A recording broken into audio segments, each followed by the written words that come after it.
There's a poem called The Hound of Heaven. And that's the title of the sermon today, The Hound of Heaven. The poem was written by an Englishman named Francis Thomas. It was first published 119 years ago, in 1893.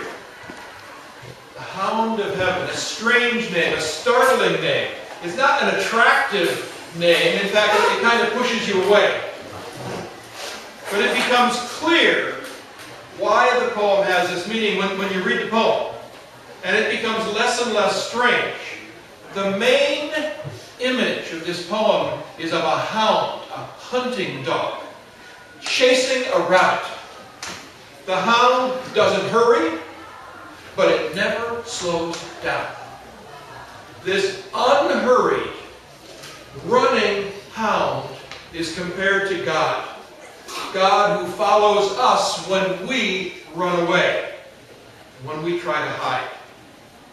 We are like rabbits that run away from hunting dogs. And God graciously continues to seek us out however far we run and wherever we hide. And oh, do we have a lot of hiding places from God. We might try to hide in ignorance. You know, we say, I just don't know. If I don't know, God can't expect anything of me. So I don't know. Hiding in ignorance. God sees us there. We may try to hide in doubt. I just can't be sure. I can't be sure. I can't commit myself to something I'm not sure of. So God can't expect anything of me. Hide in doubt. God seeks us out where we doubt. We may hide in what we feel are sins so terrible that God's just written us off. I can't imagine that after what I did, God could ever want me, so I'm free from God. We may try to hide there, but God seeks us out even there. We may try to hide quite on the other side, in service to humanity, in service to the environment. I'm so busy helping people. I'm so busy saving the forests, the trees, the oceans, the whales, whatever, that God just can't bother me. I'm doing God's work. I'm doing God's work without having to listen to God. We may try to hide there. It doesn't matter where we hide, whether we hide in being ignorant or whether we hide in being intellectual, whether we hide in being servers or sinners, whether we hide in being great lovers or great lazy people, whether we hide in being decisive or in doubting. It doesn't matter where we hide. Nothing stops the hound of heaven from chasing after us. God never gets tired. Eventually, we will feel the pressure of God's love and will allow ourselves to be taken captive by God's love. At least that's how the poet who wrote the Hound of Heaven poem saw it. Now you can imagine this poem was very popular with Christians, especially Christians who like the theology of John Calvin, which includes the idea of irresistible grace. But the poem had a wider effect than just Christians or just Calvinist Christians. There was a man named Paramahansa Yogananda from Bengal. He was a Bengali poet, Hindu spiritual leader, born in Uttar Pradesh in India in 1893, the year the poem was first published. Yogananda studied at the Scottish Church College in Calcutta. You can imagine the Christianity that presented to him was Calvinist Christianity. When he graduated in 1915, he walked from his graduation over to, he got a Serampore degree. If any of you who know Indian theological education understand what that means, he had a Serampore degree. He walked from the college graduation to the Hindu temple. He took vows and became a Hindu Swami. And that was his religion the rest of his life.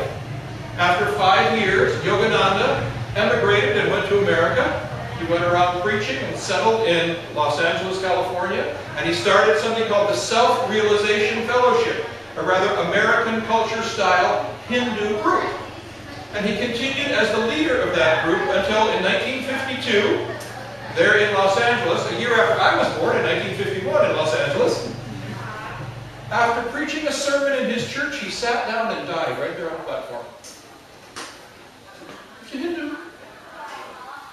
Yogananda, during his lifetime, published 2 volumes called Songs of My Heart. And in Songs of My Heart, things that especially were meaningful to him is the poem, The Hound of Heaven. So this poem about God chasing after people certainly was attractive to Christians, and at least to one Hindu Swami who started a movement that still exists in North America. Comparing God to a dog, though, it's very easy to do in English. You say God, G-O-D, and switch it around, D-O-G. Right? Compare God to a dog, it's not considered a compliment.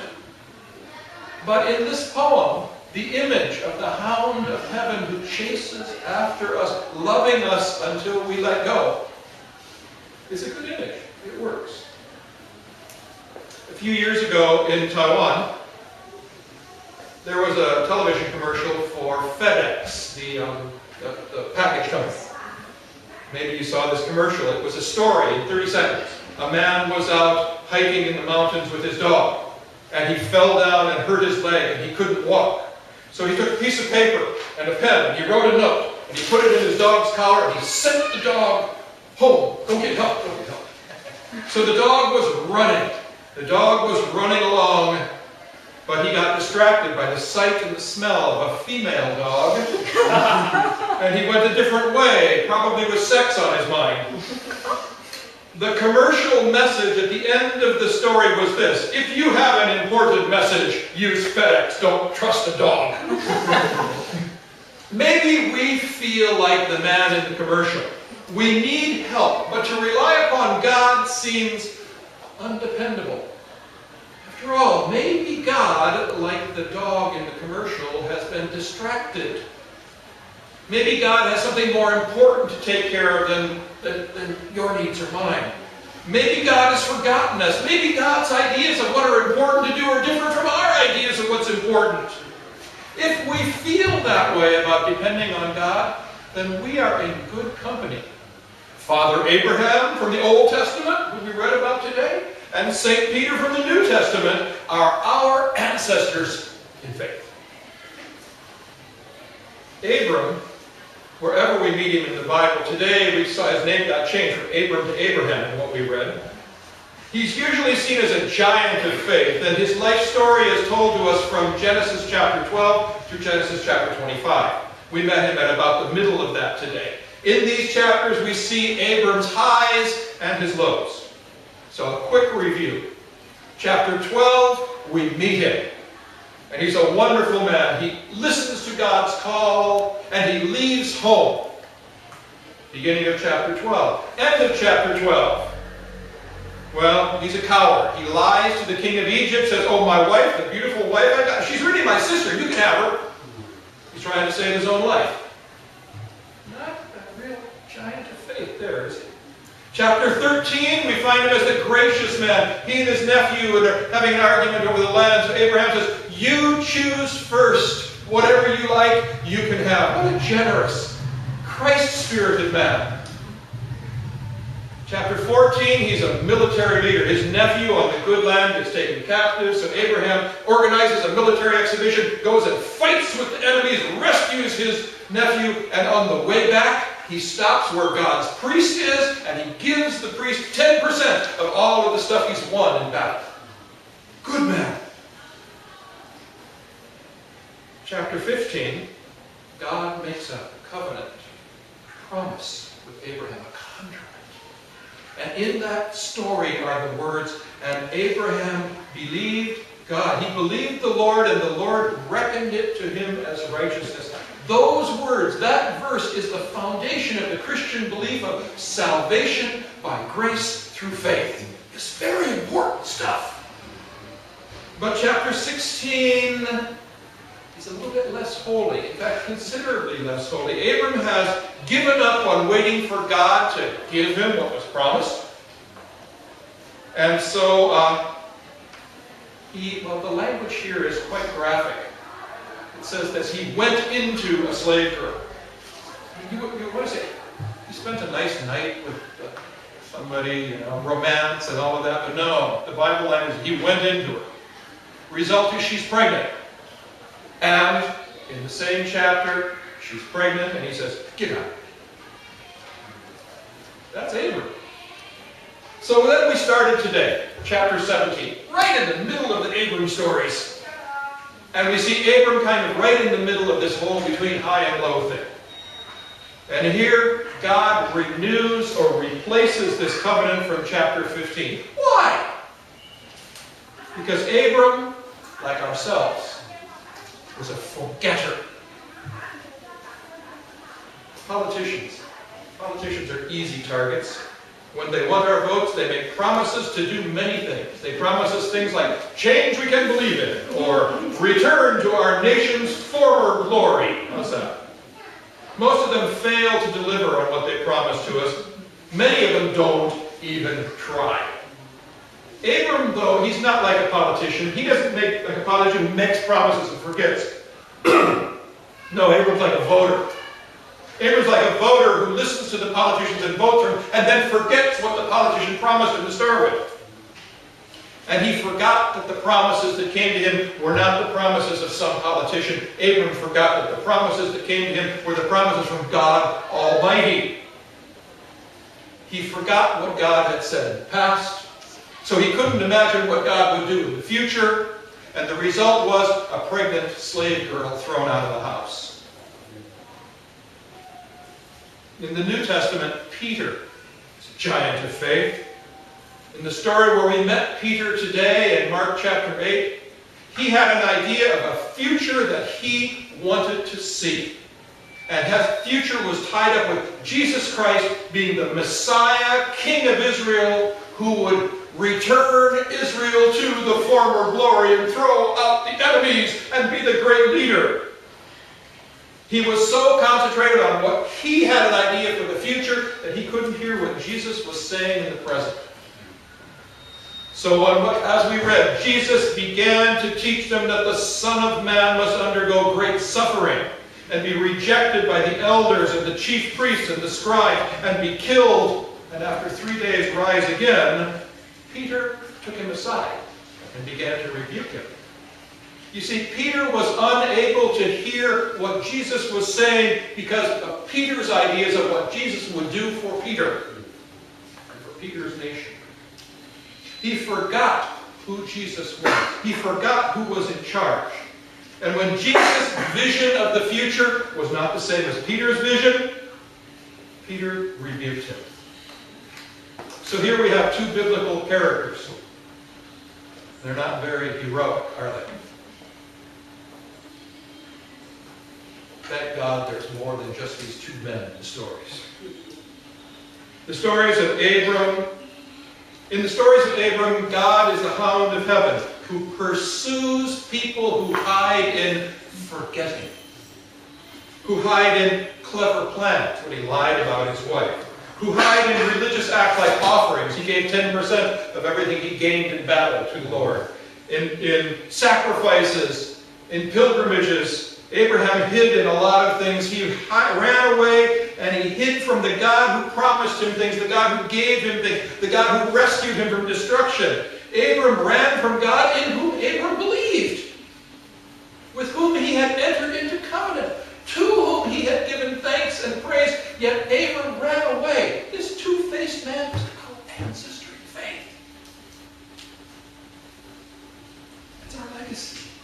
In Peter, there's another ancestor of faith. He's the one who is quoted as saying to Jesus, "You are the Messiah."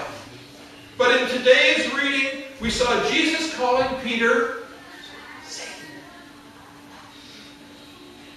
Remember that Peter was among the first of the disciples who responded to Jesus' call? He was present when Jesus healed people, when Jesus forgave sins, when Jesus preached, when Jesus cast out demons. He was among the ones whom Jesus said, "My true family are these people." And yet, Jesus here calls him Satan. Now you might think this would be a relationship breaker. We'll have no more of each other. But we read from chapter 8 and chapter 9, we find Jesus taking 3 people up the mountain to show them his glory, and among them is Peter. As we read the gospel stories on to the end, we find that Peter is one of the people over and over again among Jesus' best friends. But over and over again, just like Abram, his ancestor in the faith, Peter kept forgetting. To forget God, to doubt God, that's a very human thing. That's Abram, that's Abraham. To think we have a better idea than God of how things should be done, kind of like Peter did with Jesus, that's an everyday thing for most of us. We know better. When Jesus called Peter Satan, he was not saying Peter was the eternal enemy. He was just saying Peter was a tempter who sought to change what would happen in a direction other than what would bring God's kingdom on earth and have God's will be done on earth as in heaven. Abraham and Peter, as our ancestors in faith, that's the Bible story. But the Bible story is also Abraham and Peter as our ancestors in faithlessness. They forgot the one in whom they had placed their hope and trust. We do that too. Well, maybe you don't. You say, no, I don't do that. Okay, I'll say it. I do. Happens to me. I'm thankful to God for being the hound of heaven, though. The hound of heaven who continues to chase me as I run away and try to hide. You see, the salvation that God has reached out and offered to and given to you, you might even say, has imposed upon you. It hasn't depended on you. It doesn't depend on us. Salvation is a natural product of who God is. God is eternally merciful. God is eternally filled with grace. And that's why we are chased down, pursued as by a hunting dog. That's why those whom we love are pursued by God. God's love doesn't stop. It follows each of us wherever we run, wherever we hide, however often we, like Abram, forget, however much we oppose God's kingdom or attempt, like Peter, to put our own ideas in front of it. The hound of heaven is more than just a poem. It's more than just some Englishman admired by some Indian and put into some book. The hound of heaven is a description of God who will not ever, ever, ever let us go. Thanks be to God. Sisters and brothers, believe this good news. Go forth to live in peace.